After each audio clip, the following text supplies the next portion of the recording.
चलो बच्चों, तो अपन स्टार्ट करेंगे ये लेक्चर जनरल क्लॉजेस एक्ट के 5 से छोटे छोटे मगर हद से ज्यादा important topic.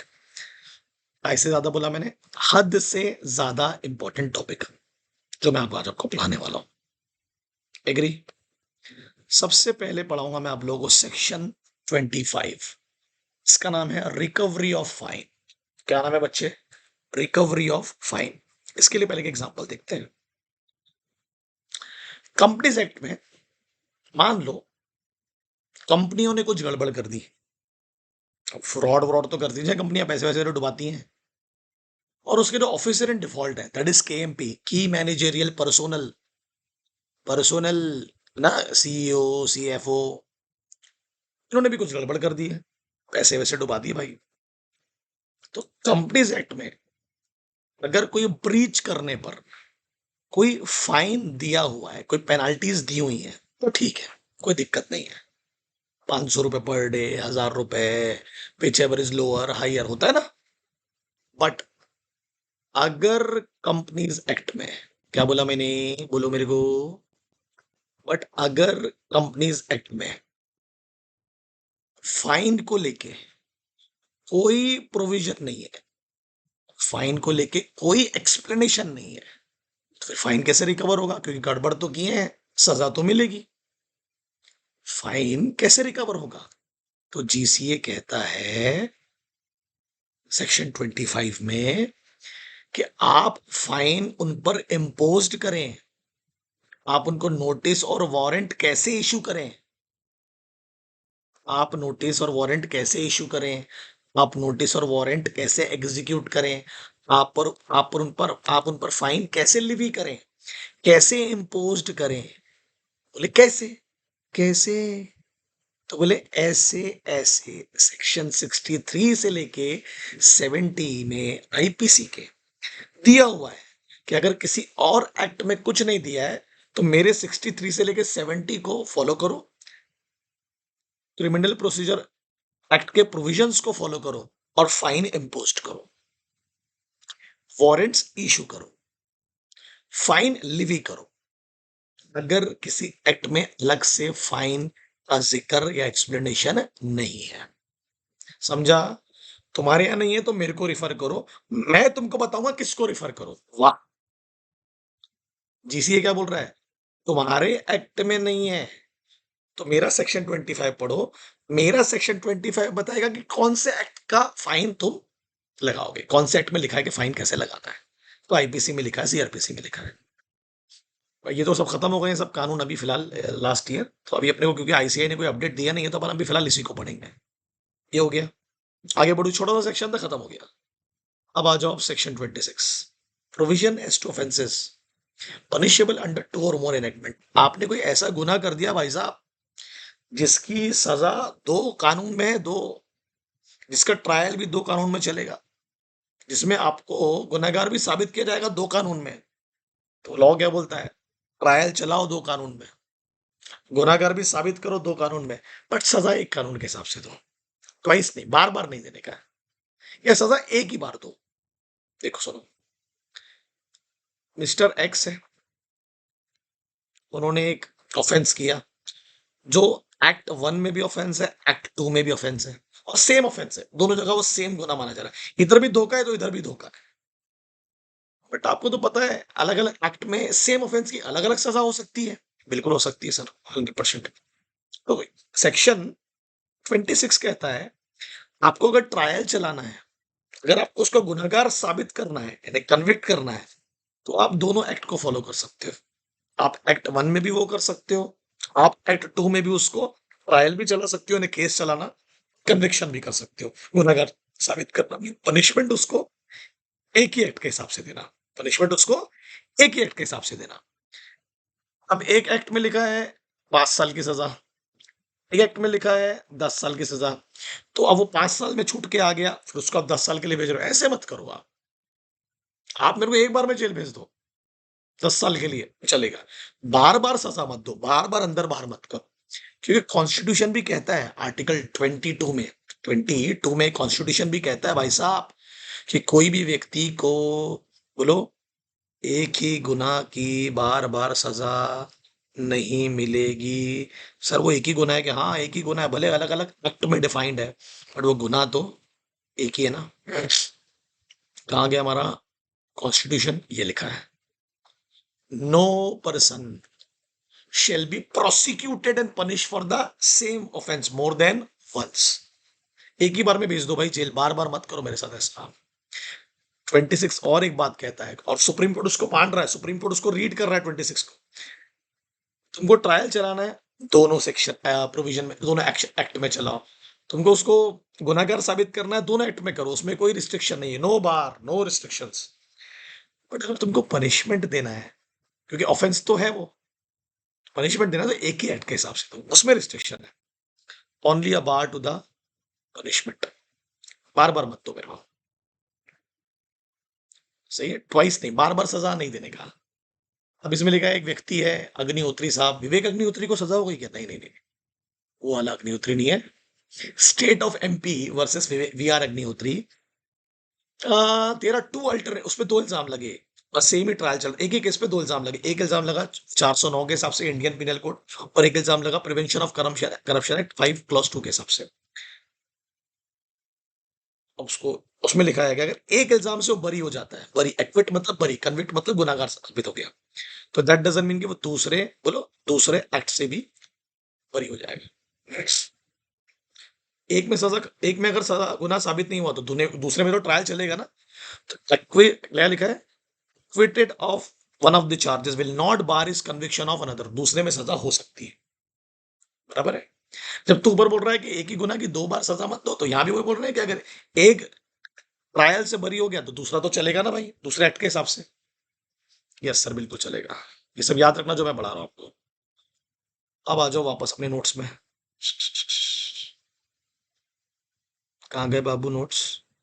GCA new, clear है, ये सब लिख लेना भैया अपनी कॉपी में आप। अब आ जाओ एक और बेहतरीन और महत्वपूर्ण topic, meaning of service by post. What is service by post? अगर आपको किसी, सेक्शन 27 क्या बोल रहा है, अगर कोई लेजिस्लेशन कहता है,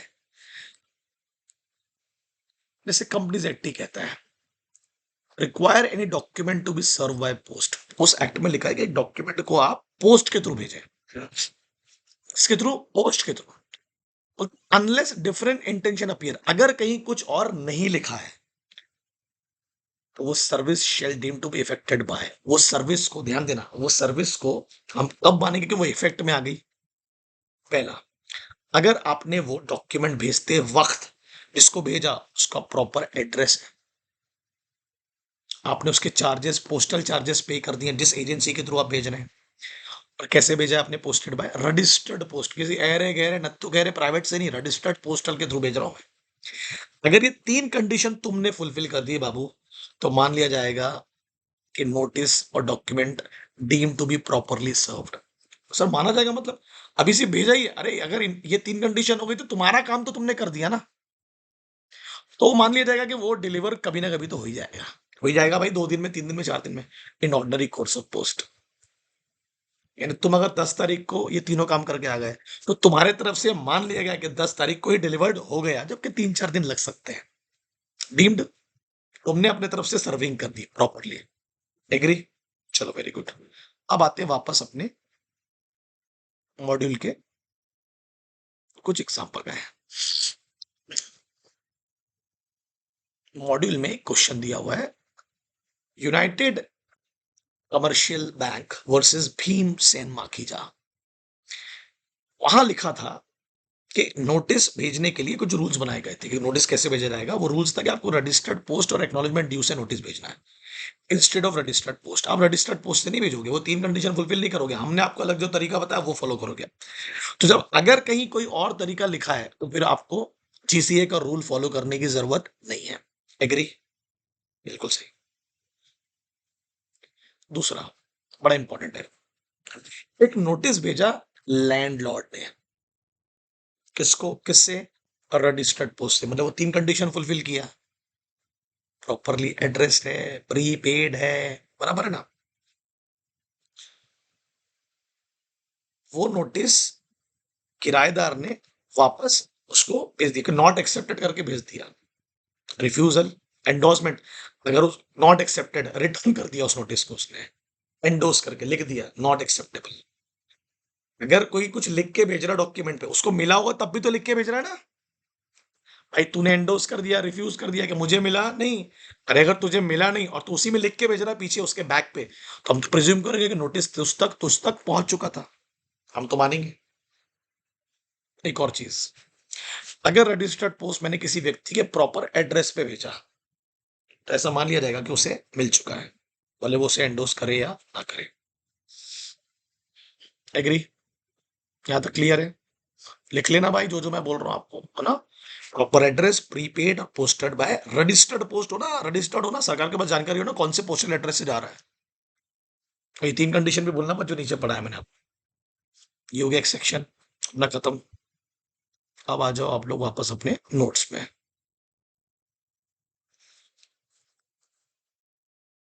आपने ये 3 कंडीशन कर लिए तो कब डॉक्यूमेंट बोल रहा हूँ इंपॉर्टेंट नहीं, आपके लिए वो डीम टू बी डिलीवर्ड हो जाएगा उसी दिन से। साइटेशन ऑफ इनेक्टमेंट, यार ये बड़ा इंपॉर्टेंट टॉपिक है। Citation of enactment is very very important topic. Citation का मतलब होता है बच्चे रेफरेंसेस। रेफरेंसेस, एक एक्ट में अगर दूसरे एक्ट का रेफरेंस है तो वो रेफरेंस कैसे दिया जाएगा, क्योंकि एक्ट के ना बड़े बड़े बड़े नाम होते हैं। जैसे कंपनीज एक्ट का रेफरेंस आप दे रहे हो किसी एक्ट में, तो आप ये भी लिख सकते हो कंपनीज एक्ट 2013। फिर एक उसका बड़ा बड़ा नाम है कंपनीज एक्ट एमलगेमेशन फलाना ढमकाना रेगुलेशन, वो बड़ा सा नाम है, वो भी लॉन्ग टाइटल बोलते हैं उसको। कंपनीज एक्ट को शॉर्ट टाइटल बोलते हैं। ठीक है, मैं आपको दिखाता हूँ, शायद मेरे पास होगा, शायद मेरे पास होगा, शायद मेरे पास होगा। एक सेकंड रुक जाओ, एक सेकंड रुक जाओ, एक सेकंड रुक जाओ, एक सेकंड रुक जाओ। कंपनीज एक्ट होना चाहिए मेरे पास, कंपनीज एक्ट होना चाहिए। एक सेकंड, ये है शायद, दिखाता हूँ मैं आपको लॉन्ग टाइटल शॉर्ट टाइटल। आजा भाई जल्दी। यस, ये देखो, ये कंपनीज एक्ट का long title name, companies act. क्या लिखा है पूरा पढ़ो। Companies act was enacted consolidated amendment law to the companies, पूरा नाम है उसका। ऐसा एक्ट जो कंसोलिडेटेड है, जोड़ दिया गया है, अमेंड किया गया है रिलेटेड टू द कंपनीज, और छोटा नाम क्या है उसका, कंपनीज एक्ट 2013। तो अपन तो यही रेफरेंस देखते हैं नॉर्मली।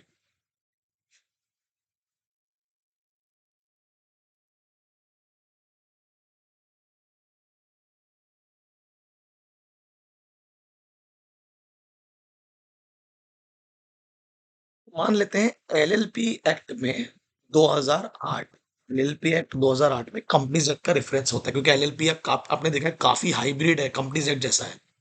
एलएलपी जो है कंपनीज जैसी ही बनाई जा रही है। तो अगर वहां कंपनीज एक्ट का जिक्र है तो किस तरीके से होगा वो जिक्र, या तो शॉर्ट टाइटल से या लॉन्ग टाइटल से, जो मैंने आपको भी बताया। या कभी कभी क्या होता है, ध्यान देना, कभी कभी क्या होता है बच्चे, अगर टाइटल यूज नहीं किया आपने या शॉर्ट टाइटल यूज नहीं किया, तो कभी कभी लोग क्या करते हैं, बहुत ध्यान देना, उस एक्ट का नंबर और उस एक्ट का ईयर, वो किस साल पास हुआ बना। कंपनीज एक्ट ना 2013 में बना और उसका नंबर है 18, मतलब 18 नंबर का लॉ था वो उस साल। तो अगर ऐसा भी रेफरेंस दिया है ना कि नंबर 18 2013, तो आप अज्यूम कर लेना कि वो कंपनीज एक्ट का रेफरेंस है। किसका रेफरेंस है? कंपनीज एक्ट का रेफरेंस है, क्योंकि हर कानून का अपना एक नंबर है उसका, और ईयर भी होता है, ईयर ऑफ उसका कमेंसमेंट, ईयर ऑफ पासिंग कब बना और कौन से नंबर का वो कानून था उस साल में। एग्री? तो आप टाइटल से भी रेफरेंस दे सकते हो, आप शॉर्ट टाइटल से भी दे सकते हो, अगर किसी और कभी कभी रेफरेंस नंबर से भी होते हैं, ईयर से भी होते हैं। ठीक है, दूसरी बात, उनके रेफरेंसेस सिर्फ उनके होते हैं कि उनके सेक्शन सब सेक्शन के भी होते हैं, सर होते हैं ना, सेक्शंस के भी रेफरेंसेस होते हैं, सब सेक्शन के भी होते हैं। अगर आप लोगों ने देखा होगा तो एलएलपी में जो नेम को लेके है, रजिस्टर्ड ऑफिस को लेके है, उसमें कंपनीज एक्ट के बहुत सारे सेक्शंस और सब सेक्शंस का रेफरेंसेस है। क्लियर है? एग्री? इसको बोलते हैं साइटेशन ऑफ इनेक्टमेंट्स। क्या बोलते हैं? Citation of enactments. ठीक है, और ये रेफरेंसेस कहाँ लिए जा रहे हैं? सेंट्रल एक्ट में, रेगुलेशंस में, रूल्स में, बाय लॉज में, डॉक्यूमेंट्स में। कब बने? जो after the commencement of the act, वो तो आपको पता है। क्लियर? यहां तक क्लियर? जैसे सेबी में कंपनीज एक्ट का जिक्र भी होता है, और अगर लिख दिया नंबर 18/2013, तो मतलब ये भी कंपनीज एक्ट का रेफरेंस है। सेबी में कई बार जिक्र होता है ना कंपनीज एक्ट का, कई बार होता है। ये कंपनीज एक्ट में सेबी का जिक्र होगा, तो security exchange board of India act 1992 या SEBI act 1992, long title, short title. अब आ जाओ last section, section 29, saving for previous publication, enactment और rules and bylaws. Rules and bylaws. मैं एक आपको चीज बताता हूँ बच्चों, एक सेकंड मुझे दो आप, एक सेकंड दो मुझे आप, एक सेकंड दो मुझे आप। हाँ, आ गया। 18, ये जो एक्ट ने यहाँ लिख दिया मैंने तुम्हारे सामने, हम जो एक्ट पढ़ रहे हैं जीसी, कब आया भाई साहब? 1897 में आया। ये सेक्शन कहता है जितने भी कानून मेरे पहले आए और जितने भी कानून मेरे बाद में आए, जैसे पार्टनरशिप एक्ट मेरे बाद में आया, सेल ऑफ गुड्स एक्ट मेरे बाद में आया, कंपनीज एक्ट मेरे बाद में आया, पुराना वाला। इंडियन कॉन्ट्रैक्ट एक्ट मेरे पहले आया, इंडियन एविडेंस एक्ट मेरे पहले आया, वो भी 72 में आया। आईपीसी भी सब पुराने हैं। तो बोलता है मेरे, ध्यान देना बहुत इंपॉर्टेंट है, बोलता है जितने भी कानून, बोलो, जितने भी कानून मेरे पहले आए, बस, मेरे पहले, उनके वर्ड्स, उनकी डेफिनेशन का मैं इंटरप्रिटेशन नहीं करता हूं, मैं नहीं करता हूं। उन एक्ट में जो भी डेफिनेशंस है, वर्ड्स है, प्रोविजंस है, उसका मैं इंटरप्रिटेशन, कंस्ट्रक्शन नहीं करता हूं। मैं उन कानूनों पे करता हूं, बोलो, जो मेरे बाद आए हैं। इनके साथ छेड़ी नहीं जाता, मैं इनको नहीं छेड़ता हूं, मैं इनको छेड़ूंगा, इनको बोलूंगा तुम्हारे यहां नहीं है, मेरे को रिफर करो। समझे? अब हो सकता है ये कानून आज भी चल रहे हो सकता है कानून आज भी चल रहा है अमेंड होके, है ना, होते तो है, जैसे आज समझ रहे ना आप, बहुत सारे पुराने कानून जो अमेंड भी हो रहे होंगे या कंटिन्यू चल रहे होंगे, बोलता तब भी नहीं छेड़ता मैं उनको, भले वो कंटिन्यू चल रहे हैं या अमेंड भी हो रहे हैं। अरे, provision of this act, this मतलब अपना 1897 वाला, इन रिस्पेक्ट ऑफ कंस्ट्रक्शन, किसका इंटरप्रिटेशन करना है, चाह रहा है वो? एक्ट, रेगुलेशन, रूल्स और बाय लॉज। बोलता मैं किसको करूंगा? जो मेरे बाद आए हैं, मेरे बाद आए हैं, बट मेरे आने से, बोलो, मेरे आने से shall not affect the construction of any act, बोलो, मेरे आने से या मेरे इंटरप्रिटेशन से, ऐसा नहीं मैं इतना इंपॉर्टेंट नहीं हो गया कि मेरे पे जो पहले आए थे उनको मैं छेड़ू, नहीं नहीं नहीं, उन एक्ट को लेके, मतलब इन एक्ट को लेके, ये जो 1897 के पहले है, इनको लेके जो भी कंस्ट्रक्शन किए गए होंगे, जिन्होंने भी किया होगा, मैंने तो नहीं किया, मैं तो 1897 में आया, जो भी act, regulation, rule of by laws मेरे पहले आए थे, इसको लेके जो भी कंस्ट्रक्शन किया गया होगा, मुझे उसे मुझसे कोई लेना देना नहीं है। और वो आज भी चल रहे हैं, देखो लिखा ना, वो एक्ट, मतलब वो रेगुलेशंस, रूल और बायलॉज आज भी कंटिन्यू है या कभी कभी अमेंड भी हो चुके हैं, हुए, बराबर है। हो सकता है वो अमेंड हुए हो 1897 के बाद या 1897 के पहले, मुझे उससे फर्क नहीं पड़ता, मैं उनको छेड़ता, मैं उनका कंस्ट्रक्शन या उनका इंटरप्रिटेशन नहीं करता हूँ, उनके वर्ड्स और डेफिनेशन को मैं इंटरप्रेट नहीं करता। जहां एक्ट लिखा है वहां 1897 लिख डालना, जब मैंने बोला हूं। सही है? क्लियर है क्या? अरे एग्री। अब हो सकता है कि 1872 वाला जो एविडेंस एक्ट है या कॉन्ट्रैक्ट एक्ट है, वो किसी नए एक्ट के थ्रू क्या हो गया, अमेंडमेंट्स, तो उसको भी नहीं छेड़ूंगा भाई मैं, क्योंकि उनका क्या बोले थे अपन ने, उनको भी अपन वो पुराना वाला एक्ट ही मानेंगे, है ना। मान लो इंडियन एविडेंस एक्ट आ गया 19, एग्जाम्पल 1972 में, बट आया किसके थ्रू है? वो 1872 को रिप्लेस करके। मैं उनको नहीं छेड़ूंगा, वो अपना देखते बैठे, उनका इंटरप्रिटेशन अपना है, मेरे को उससे कोई लेना देना नहीं। मैं उन्हीं एक्ट को इंटरप्रेट करूंगा, उन्हीं डेफिनेशंस को इंटरप्रेट करूंगा, उन्हीं वर्ड्स पे मैं ज्ञान दूंगा, जो कब कब बने मेरे बाद, कब बने मेरे बाद। पुराने वाले आए, खत्म हो जाए, चले, कंटिन्यू हो, अमेंड्स हो, मुझे फर्क नहीं पड़ता। क्लियर? ये इंपॉर्टेंट सेक्शन है, जो और मैंने जो जो लिखाया, बोला भाई सब लिखने का, भाई रिक्वेस्ट है, सब लिखने का, कुछ छोड़ने का नहीं है, ठीक है? चलो, खत्म, फिनिश। अच्छा लगेगा तो बोलना भाई। ठीक है बच्चों, बताया करो अपने टीचर को भी कैसा लग रहा है, चीजें समझ में आ रही है क्या, अच्छा लगता है, मोटिवेशन मिलता है।